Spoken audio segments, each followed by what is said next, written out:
Mark Lumpkin joins me today. You can learn what his team is up to by going to STRCribs.com. STRCribs.com. That's going to be a clickable link in the show notes. And if the name doesn't do a spoiler, I guess nothing will. That's short-term rentals that we're going to be talking about today. Yeah, thank you. We kind of playing off that old TV show, MTV Cribs, if you remember that from back in the early 2000s. So I'd like to spend just a little bit of time, and we won't go into a ton of details because I'm sure you've shared that story a million times over. But can you give us the truncated version of how you found your way into this niche? Yeah, actually found my way into it through being a consumer and being a traveler and staying often at short-term rentals through websites like Airbnb and VRBO. And it really just me and my wife had done some traveling in our 20s, and we kind of fell in love with the entire experience of being able to book your own property. I really like to cook. We've got kids that we'd travel with, and so just having our own home and our own space was really, really nice. And we didn't like staying in hotels. We weren't big on hotel travel. So we kind of fell in love with it as a consumer and then took what we had learned from being avid Airbnbers and put it into play and have been in the space professionally for about 5 years now. Well, it's interesting. You came from the approach of the traveler. Usually, that's not the case.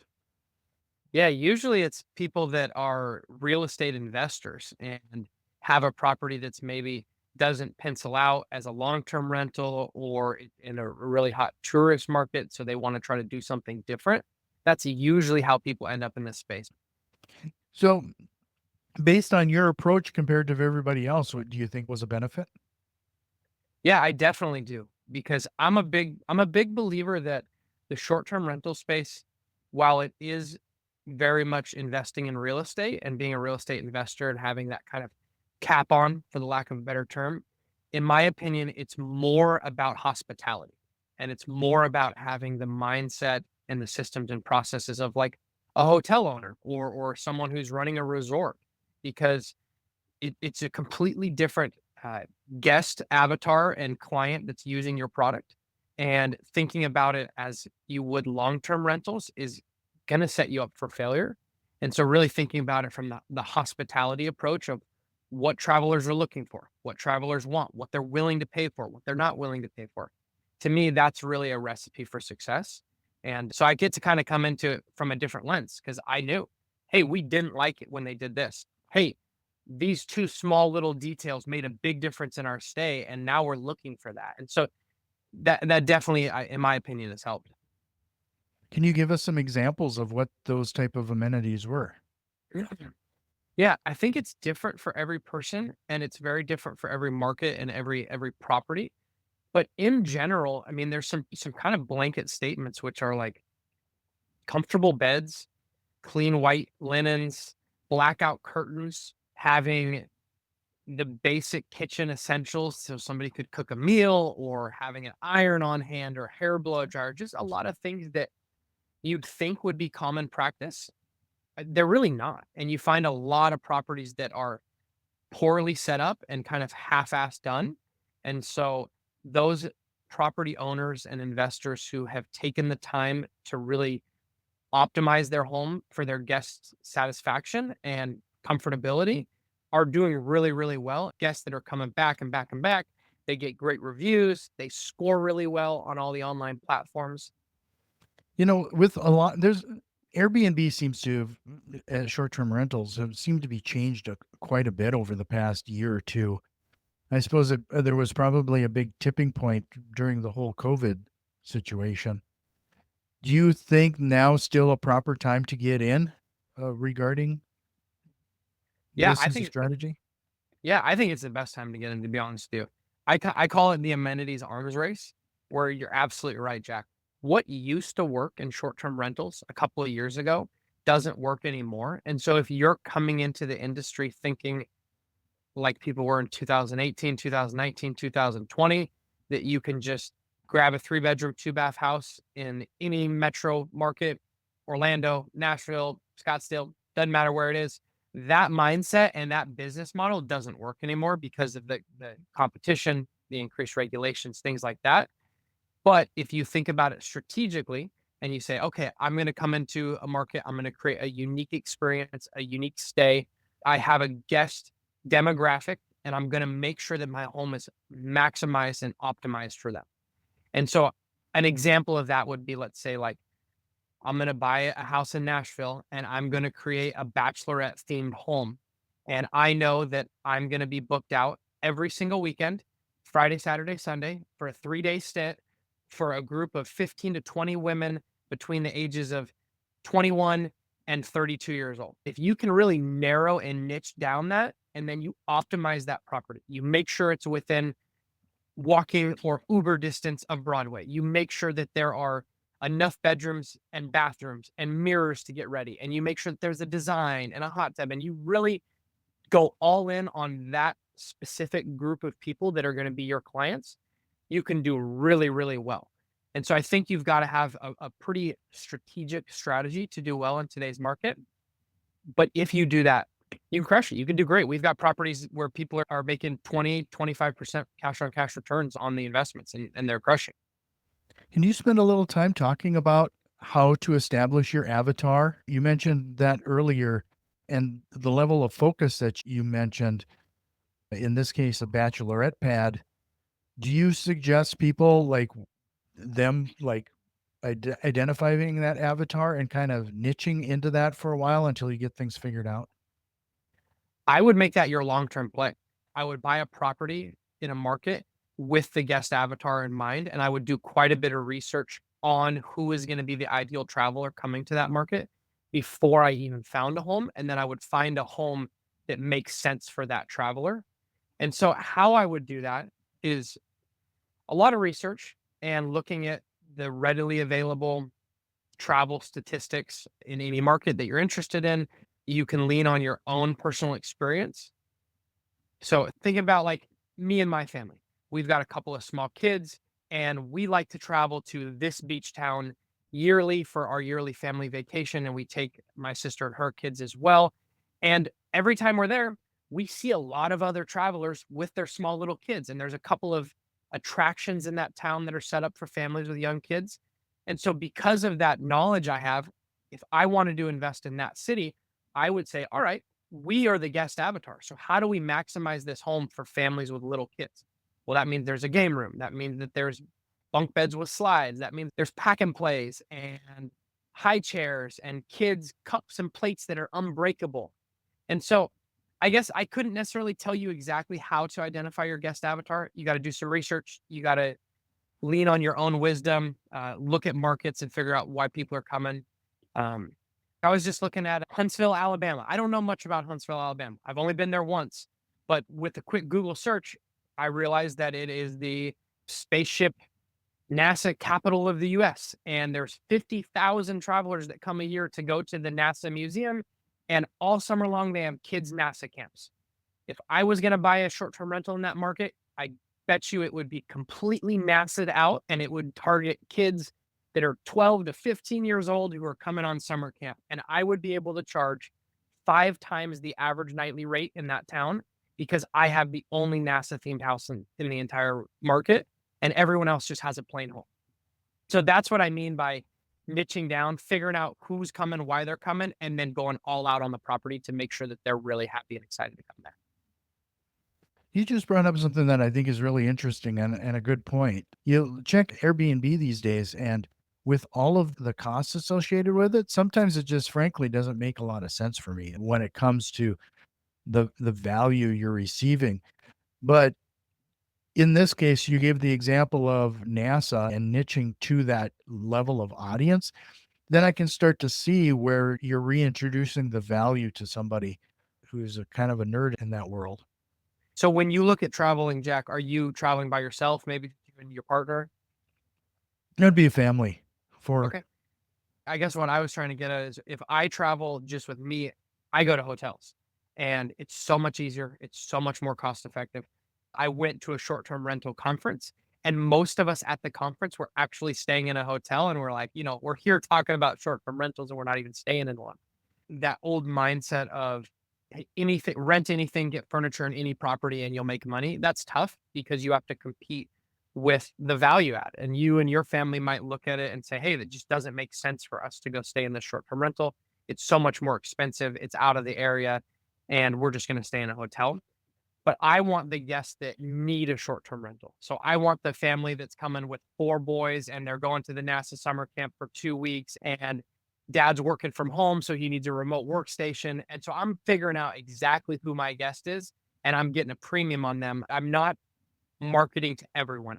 If you market to everyone, you market to no one. I'm marketing to a very small group of people and making sure I have the best house for them. Mhm. Yeah, that's especially interesting. You just stated the old adage, if you market to everyone, you're marketing to no one.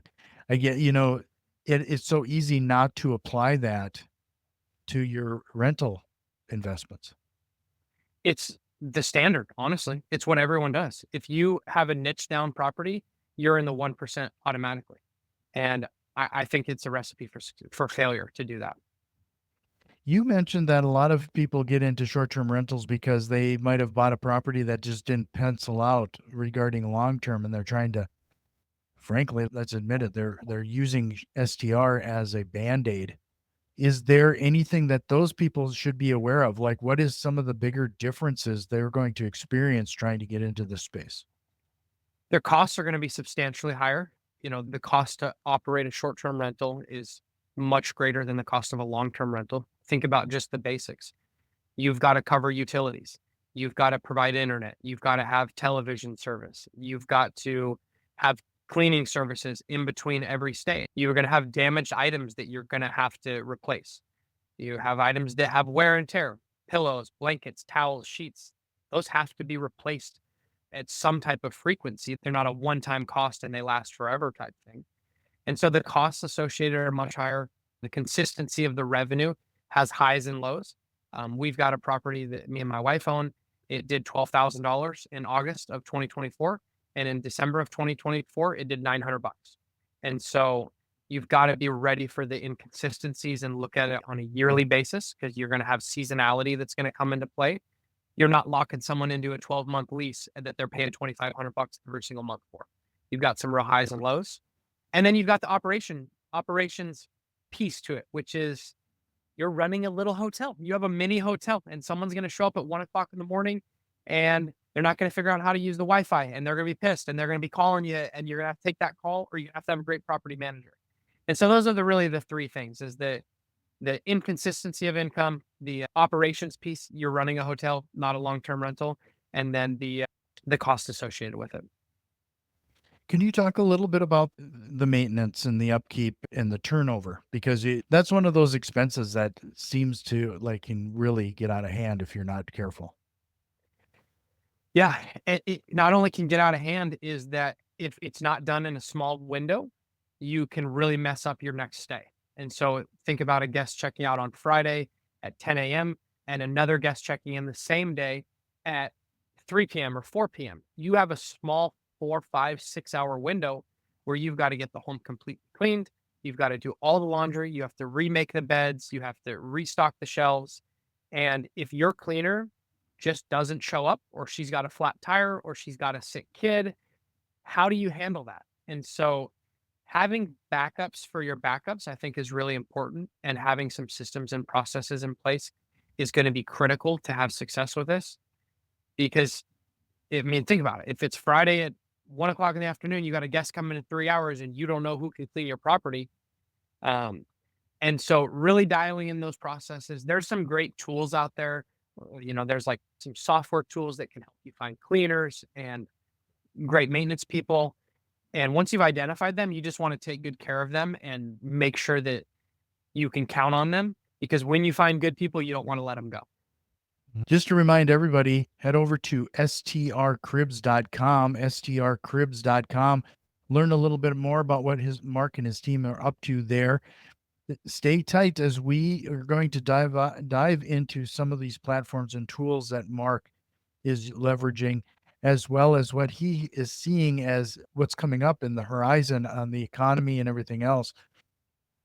If you found some value in what we're talking about so far, do us a quick favor, share this with one of your investor friends.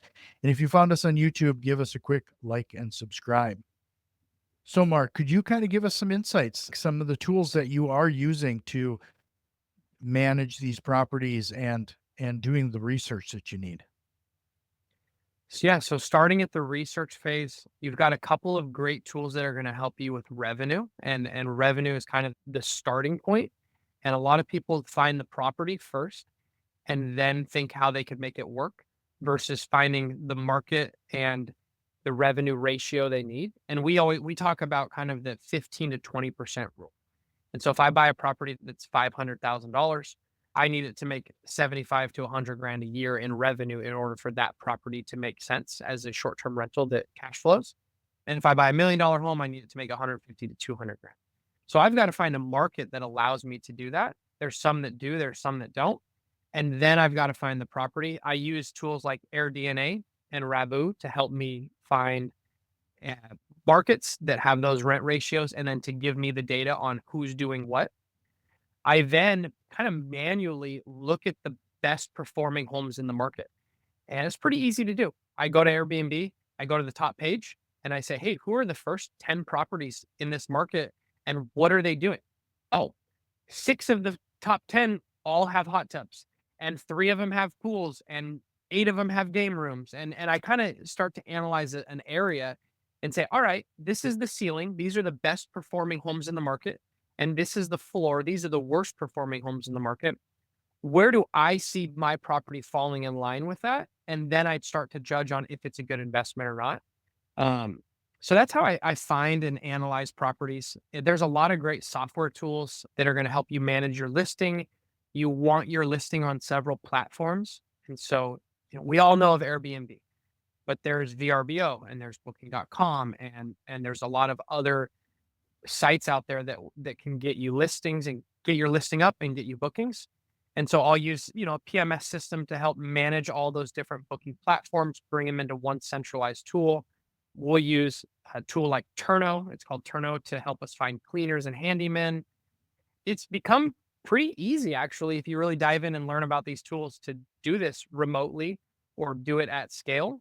It just takes a little time. So, yeah, when you're managing these properties and you're doing the turnover and you said you got that short window, does your systems automatically notify the cleaners and kind of do some of that scheduling? Yeah, it actually links with your calendar. And so your cleaners are notified when you get a book. It notified our cleaner and it said, hey, on February 4th, can you clean the property from 10 to 3? And she can either accept it or decline it. It throws it on her calendar. So she's scheduled. And if she says, no, I'm out of town that weekend, I can't do it, then it notifies us, hey, we need to find someone else to do it in advance. And so, yeah, there's some great scheduling tools out there. One of the things that real estate investors, we're getting into this to eventually become as passive as possible. Is that a dream to come true for you in STR? It could be. It's not a dream come true. It's a dream I'm working on. I'm personally self-managing. I think it's a great learning tool for me and my wife. We, as we continue to grow our portfolio, we would definitely look to offload a lot of the day-to-day operations on a property manager and let them do the scheduling and the booking and the client communication. And that would make it more passive. I know some investors, friends of mine that have short-term rentals and they're completely passive. They're totally hands off. They don't take phone calls. They cash flow well and they're happy with their investments. But that's just a choice. You've got to either set up your systems and hire a property manager to make it passive if you don't want to do the day to day. You mentioned the cost of where you want to see like 15 to 20% compared to the purchase price. Once they get the property, what should they expect or what should they budget to get that property set up and ready? That's a tough question to answer because it's so dependent upon the condition of the property, the size of the property. And once again, like we talked about that guest avatar and what the home needs. But I would say in general, you want to budget for the renovations and your home doesn't need to be brand new. You don't have to have brand new cabinets and brand new countertops. but it needs to be clean and look nice. And so a fresh coat of paint, replacing old carpet with some LVP floors that look nicer and keep clean better. There's some basic renovations that I recommend on most properties, unless you're buying brand new construction or a home that's just recently been renovated. But there's definitely some things that you need to do. There's a lot of laundry to be done in a short period. So even thinking about like a second set of washer and dryers, double stacked units in a room in a house will definitely help you with turning over a property in a short period of time. So there's some short-term rental specific renovations that I think each property needs. There's your furniture package. I always recommend not skimping on this. I think that's one of the biggest misses in the industry is people think about their furniture and their amenities as an afterthought. They've bought the home, they've made their down payment, they've covered their closing costs, and now they've got 10 or 20 grand left over to furnish. Well, they didn't do their due diligence. They didn't underwrite that property properly, and they didn't set themselves up for success because furniture should not be an afterthought. Your furniture and your decor should be at the very beginning of your underwriting process. And it's one of the most important things. So making sure you have a healthy budget for that. And then figuring out those additional amenities. If I'm in a cabin town like Gatlinburg and I don't have a hot tub, I'm not even going to rank. I'm going to be on page 30 of 30. And that's a must have amenity in that certain market. If I'm in Scottsdale, Arizona, and I don't have a swimming pool, I'm going to have a really tough time in those 4 summer months where it's really hot. And almost all of my competition does have a swimming pool. And so those can be very expensive amenities. And so that's something that you want to think about at the beginning. Hey, I'm going to a town that needs a hot tub. If I find a property doesn't have it, I need the 15 grand to put one in set aside. Or I'm going to a city that all the great homes have swimming pools. I'm probably not even looking at homes that don't have swimming pools already installed because I know that I need it for my property to be successful. That was a great tip regarding the laundry, and that's something that it wouldn't even occur to me is to double up on your laundry because I suppose your cleaning crew is leveraging those. You'd think you'd maybe have it for the residents, the people that are staying there, but it doesn't even occur to me to equip it because you got such a limited time for your cleaning staff. So you've got our kind of rule of thumb is if you have a guest count over 8, if you're having more than 10 people staying in your property, you need that second washer dryer because you've got at least 4 or 5 beds, and that's duvets, duvet covers, sheets, pillowcases, towels. That's a lot of laundry to do in just a couple hours. And so, really, there's dozens of tips like that that help set you up for success. And think about this. If someone doesn't have the ability to take their property from a checkout at 10 a.m. to a check-in at 3 or 4 p.m., they might have to miss on dozens of nights a year, which will drastically affect their overall revenue on a yearly basis. And so I might talk to an investor and they go, okay, well, if you don't do that, you can't do same day turns, which means you're going to miss out on 25 nights this year at an average of $300 a night. What is the math on that? That's a great investment to spend 5 grand to get you to have that same day turnover. The revenues are very rewarding. So you did mention you might have answered this question already actually. People who are getting into this for the first time, Airbnb and these platforms are just overwhelmed with listings now. How do you stand out and how do you make it to the top so that you are found with your new property? I think that you double down on your niche and you create something that's unique and different. It doesn't have to be this massive resort with hot tubs and mini golf courses and pickleballs that cost $500,000 to set up in a lazy river. It could be a small couples cabin out in the mountains, but you double down on that and you make sure that there's a nice little barrel sauna and you create that very unique experience knowing that you're going to have your guest avatar is couples. And what are they going to want? They're going to want a bottle of wine when they show up. They're going to want nice, extra comfortable towel. They're going to want robes and things like that. And so if you can dive into a niche, I think you'll do really well. There's just not many people doing that. So I think when you start to narrow down and do a niche, you'll find that there isn't actually much competition at all. When you're setting these properties up and you're about to market them, I'm curious as to what your thoughts are regarding getting the material ready for the listing.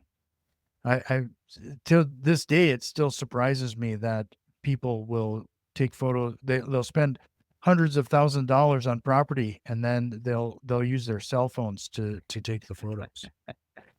It's a great question. So, and you are 100% right. I even see properties for sale with cell phone photos. Whenever someone works with us, we include on the front end in our fee the cost to do professional photography on the back end because we never will let them get done with our service without having professional photos. But I would definitely invest the $400 or $500 in professional photos. That needs to be earmarked at the beginning of your budget planning. You have to have them. Having drone shots and aerial photos of most properties is a really big benefit. Having lifestyle photos. This is not necessarily all of your photos, but if you can get, if you have a kid friendly property, well, having a couple of kids in the shot of the playground in the backyard is a great idea. And if you have a bachelor themed property, well, having a photo of the dining room table with a group of young women around drinking champagne, celebrating, like you just want to have some lifestyle photos to make people visually see what kind of experience they'll have at your property. And that's just a playbook out of Sandals, the Sandals resorts. They did that so well, right? Their commercials were great videography and the couple laying on the beach and someone bringing them strawberries and a glass of wine. And they set the mood and the experience that you're going to have with their marketing and just taking a playbook from them. That's why I talked about hospitality versus real estate investing is the photography is important, drone shots, lifestyle photos, and then some different seasons and time of the day. So if you have a property that is in the Smoky Mountains and has a great view of the mountain and the sun sets over the mountains or sets or comes up or sets, well, by all means, one of your top photos should be that beautiful sunset on the deck, someone enjoying that, right? Because at the moment that people will remember and will want to book your property for. Then the same thing with seasonality. So if I have a mountain town and there's snow on the ground, well, I have photos done in the winter with snow on the ground, and those photos go up in the winter time so people can visualize what that property will look like during that season. So, well, a couple, well, two more questions before we jump into the rapid fire questions. Where are you looking now when it comes to economy and the current market conditions? Do you see anything trending now that we're in 2025?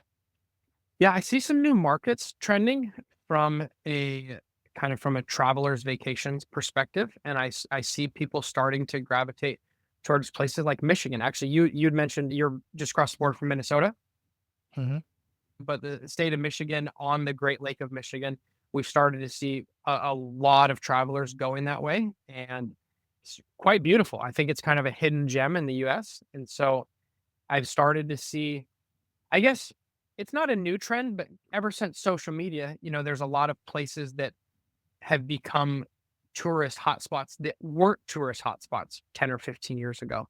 So I like to kind of watch those traveling trends and see where people are traveling to, and then look at those real estate markets to see if they're good markets to invest in. And I just Michigan was an example of one that I've seen in the last year. A lot of people starting to invest in that place. And then Jack, what was the other part of your question? Sorry. Oh, regarding the economy, if you see anything picking up. Yeah, I think so. I mean, obviously, we've just come through an election cycle and then we had the holiday season as we're recording this. But I feel like there's a lot of investor optimism and we're starting to see people dive back into the real estate space. I think that if interest rates drop, continue to drop, that we will start to see more and more investment in real estate. I'm optimistic about it. I don't know if we'll ever get back to the crazy boom of the COVID where prices were doubling and everyone was making 20 offers on houses. But I feel optimistic and I think a lot of people share that sentiment. Well, lastly, I hope you could talk a little bit about your site and what you offer there, Cribs. strcribs.com. That's going to be clickable in the show notes again, strcribs.com. If somebody was looking into getting into short-term rentals, what should they expect to find there? Yeah, so we are licensed general contractors and we have a design service. And so if someone comes to us with a property, we can pretty much do everything from A to Z to get the home ready for the first guest, whether that is painting, floors, plumbing, electrical, furniture, hot tubs, uh, operating supplies, towels, linens, cups, and plates. Our goal is that we take a home from purchase to guest ready, and then we're done. And so we don't do any property management. We don't do any marketing. We don't do any operations, but we'll get the home ready to go, give you a great starting point, and then send you on your way. And try to use the expertise that we've learned after setting up 1,000 homes over the last 5 years to set you up for success with some of the little things that we talked about, making sure you've got the right curtains, making sure you've got the right operating supplies, making sure your home has the amenities that you need to drive revenue. That's what we do. It's been quite fun, and we've set up a little over 1,000 homes in 30 markets across the country. Again, that is STRCribs.com, STRCribs.com. If you are ready, then we'll jump into the rapid fire questions. No, this was super fun. I'm excited about the rapid fire. Is that a bass behind you, Jack, or an electric guitar? Guitar. Okay, you're a musician? No, Okay. I wouldn't even remotely call myself such. You like to dabble though? I like to dabble. And yeah, Cool, I me think too. a lot of us are at that point where you know enough to appreciate the people who can really do it well. Definitely. Yeah, I'm gonna guess you're quite a bit better than me. But about 2 years ago, I bought an acoustic guitar, and it's been therapeutic for me to take a couple minutes in the day and get away from the screen and just strum a little bit and try to get better. Yeah. I got an acoustic. It's hard to see it, but there's an acoustic there. Oh yeah, I can see it right there. You go. Yeah. Cool, man. So if you're ready, we'll jump into these. Again, it is strcribs.com. Let's do it. So first, what lie do real estate investors sometimes tell themselves? That it's harder than it actually is. Most people will tell me that it is harder than They tell they. themselves it's easier. Yeah. I think that you kind of it's hard to see the forest through the trees, and so, or excuse me, the forest through the trees. So I tend to tell myself it's harder, and then when I actually just dive in and just start getting after it, I realize that I'm capable of doing it. Yeah. It might be my age showing, but I just remember when I was a kid, you'd turn on late night TV and there was always a commercial promising real estate investing, mailbox money. It's so easy peasy, you know. No, it's a lot of hard work, that's for sure. If you could go back in time and give your younger self a piece of advice, what would it be? Buy Bitcoin. Yeah. I had somebody else on the show that mentioned that, and I said, I'd be that guy. If I would have bought it when I knew about it, it would have been, pennies. It was pennies at the time. And I would have bought it and then stored it on some USB key, and I would have been one of the billions of dollars lost right now because I can't access it. I know it's crazy. But yeah, I mean, on a serious note, it's probably to buy and hold more real estate and buy as much as you possibly can and double down on it. Sure. What single strategy or tool have you implemented that have had the biggest time-saving impact to you or your business? This might be a little bit of a different answer and it might not be for everyone, but I've actually found this to be kind of the biggest hack that I've been able to put together over the years. And I dive into work on Sunday night. And so after the kids are in bed and wife's watching TV or whatever, and you've got some quiet time, I try to spend an hour to an hour and a half on the computer in my office, even if that's just on the laptop in front of the TV in the living room. And I try to sort out and plan out the week. And so go through any of the emails, prioritize them, delete the junk emails, respond to any quick Slack messages. And what I found is that on Monday morning, all the problems start coming in and all the fires start coming in. But because I've kind of gotten all the busy work out of the way on Sunday night, I just feel like I'm so much more productive during the week. I don't let that weekend run long and pile up too much snow on my roof before I'm able to clear some of it off. Do you have a book recommendation or what are you reading right now? I always recommend the same book, and I've probably read it a dozen times. I'm reading it right now, and that's How to Win Friends and Influence People by Dale Carnegie. I think that is, in my opinion, the best business book that you could possibly read and the best book for life success.